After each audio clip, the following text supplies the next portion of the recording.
نحمدہ و نسلم و نصلی علی رسولہ الکریم، اما بعد۔ مرد و عورت کی نماز کے فرق کے حوالے سے آج ہماری تیسری نشست ہے۔ پہلی اور دوسری نشست میں ہم نے دو فرق واضح کیے ہیں۔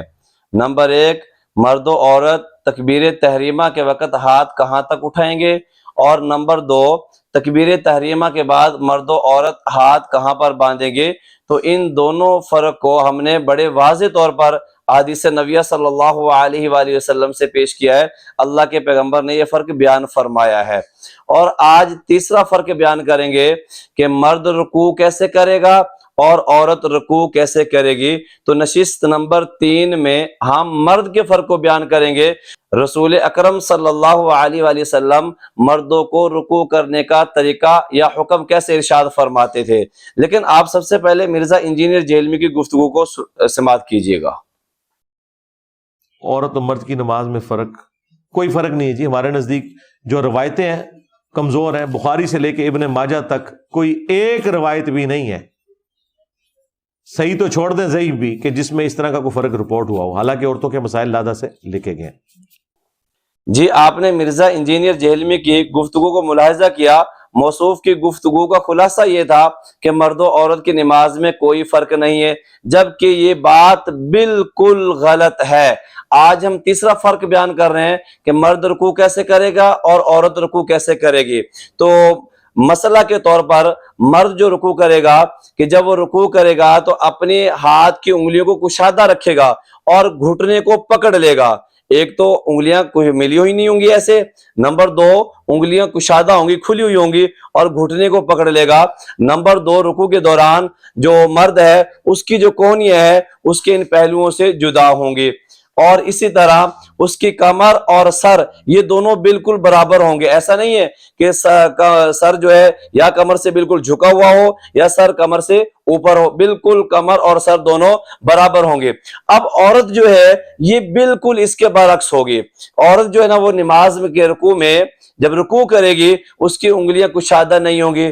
نمبر دو، وہ مرد کی بنسبت کم جھکے گی اور اس کے جو کونیاں ہیں وہ اس کے پہلوؤں سے یعنی پیٹ وغیرہ کے ساتھ ملی ہوئی ہوں گی۔ اب سب سے پہلے کہ مرد رکوع کیسے کرے گا، میرے پاس یہ ابو داود ہے، امام ابو داود رحمہ اللہ تعالی علیہ ایک حدیث لے کر آئے ہیں۔ حضرت سالم برات رحمۃ اللہ علیہ سے مروی ہے، وہ فرماتے ہیں کہ ہم عقبہ بن عمر الانصاری ابو مسعود رضی اللہ تعالیٰ عنہ کے پاس آئے تو ہم نے کہا فَقُلْنَا لَهُ حَدِّثْنَا عَنْ صَلَاةِ رسول اللہ صلی اللہ علیہ وآلہ وسلم، کہ آپ ہمیں رسول اللہ صلی اللہ علیہ وسلم کی نماز بیان کر دیجئے۔ تو فرماتے ہیں فَقَامَ بَيْنَ أَيْدِينَا فِي الْمَسْجِدِ، تو مسجد میں وہ ہمارے سامنے کھڑے ہوئے، فَكَبَّرَ، انہوں نے تکبیر کہی، فَلَمَّا رَكَعَ، جب انہوں نے رکوع کیا، وَضَعَ يَدَيْهِ عَلَى رُكْبَتَيْهِ، تو انہوں نے اپنے ہاتھوں کو اپنے گھٹنے پر رکھا، وَجَعَلَ أَصَابِعَهُ أَسْفَلَ مِنْ ذَلِكَ، اور اپنی انگلیوں کو گھٹنے سے نیچے رکھا، وَجَافَ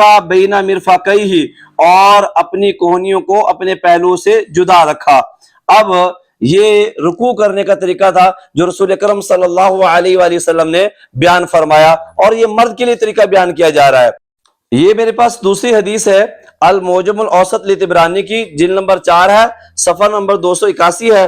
حضرت انس رضی اللہ تعالی عنہ کی ایک حدیث ہے جس کے اندر رسول پاک صلی اللہ علیہ وسلم نے انہیں طریقہ بتلایا ہے۔ فرمایا یا بنیا، اے میرے پیارے بیٹے، اذا رکعتا، جب تو رکوع کرے، فضع کفیک علی رکبتیک، اپنی ہتھیلیوں کو اپنے گھٹنے پر رکھ دے، وفرج بین اصابعک، اور اپنی انگلیوں کو کشادہ کر دے، ورفع یدیک عن جنبیک، اور اپنے ہاتھوں کو اپنے پہلوؤں سے جدا کر دے۔ اب یہ حدیث المعجم الاوسط لطبرانی کے اندر ہے۔ اسی طرح رسول اکرم صلی اللہ علیہ وآلہ وسلم سے حضرت ابن عباس رضی اللہ تعالی عنہ کی روایت بھی موجود ہے۔ فرماتے ہیں کانا رسول اللہ صلی اللہ علیہ وسلم اذا رکع استوى فلو صب على ظهره الماء لسكر، کہ اللہ کے پیغمبر رکوع میں اس طرح جھکے ہوئے ہوتے تھے، اتنے مساوات کے ساتھ آپ صلی اللہ علیہ وآلہ وسلم کی کمر مبارکہ پر پانی ڈال دیا جائے تو لسکر رہا، وہ پانی ٹھہر جاتا تھا۔ تو اب یہ حدیث بالکل واضح ہے، نمایاں ہے کہ آپ صلی اللہ علیہ وآلہ وسلم رکوع کیسے فرمایا کرتے تھے اور صحابہ کو رکوع کرنے کا حکم کیسے دیتے تھے۔ اور چوتھی حدیث، اور چوتھی حدیث حضرت عائشہ رضی اللہ تعالی عنہ سے ہے، یہ مسلم شریف ہے، اس کی جلد نمبر 1 ہے، صفحہ نمبر 194 ہے۔ حضرت اما جان عائشہ رضی اللہ تعالی عنہ فرماتی ہیں قالت کان رسول اللہ صلی اللہ علیہ وسلم یستفتح الصلاۃ بالتکبیر والقراءۃ بالحمد للہ رب العالمین وکان اذا رکع لم یشخص راسہ ولم یصوبہ ولکن بین ذلک، کہ حضرت عائشہ رضی اللہ تعالیٰ فرماتی ہیں رسول اکرم صلی اللہ علیہ وسلم نماز کا آغاز تکبیر اور قرات سے کرتے تھے، اور آج وسلم جب رکوع کرتے تو رکوع کے دوران آج وسلم کا سر مبارک نہ تو بالکل جھکا ہوا ہوتا تھا اور نہ بالکل اٹھا ہوا ہوتا تھا، ولیکن بین ذالک، لیکن آج وسلم کا سر مبارک اس کے بالکل درمیان میں ہوتا، یعنی نہ بالکل جھکا ہوا ہوتا اور نہ ہی بالکل اٹھا ہوا ہوتا، بالکل درمیان میں ہوتا۔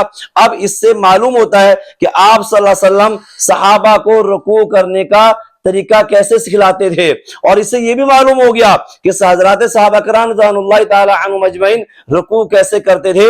تو مرزا انجینئر کا یہ کہنا کہ مرد و عورت کی نماز میں بالکل فرق نہیں ہے، کوئی ضعیف حدیث بھی نہیں ہے، تو کیا مسلم شریف کے اندر ضعیف روایات ہیں؟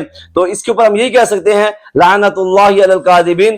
اگلی نشست میں انشاءاللہ العزیز عورت کا فرق آئے گا کہ عورت رکوع کیسے کرے گی، اور اس کی احادیث نبی صلی اللہ علیہ وسلم نقل کی جائیں گی۔ وآخر دعوانا ان الحمد للہ رب العالمین۔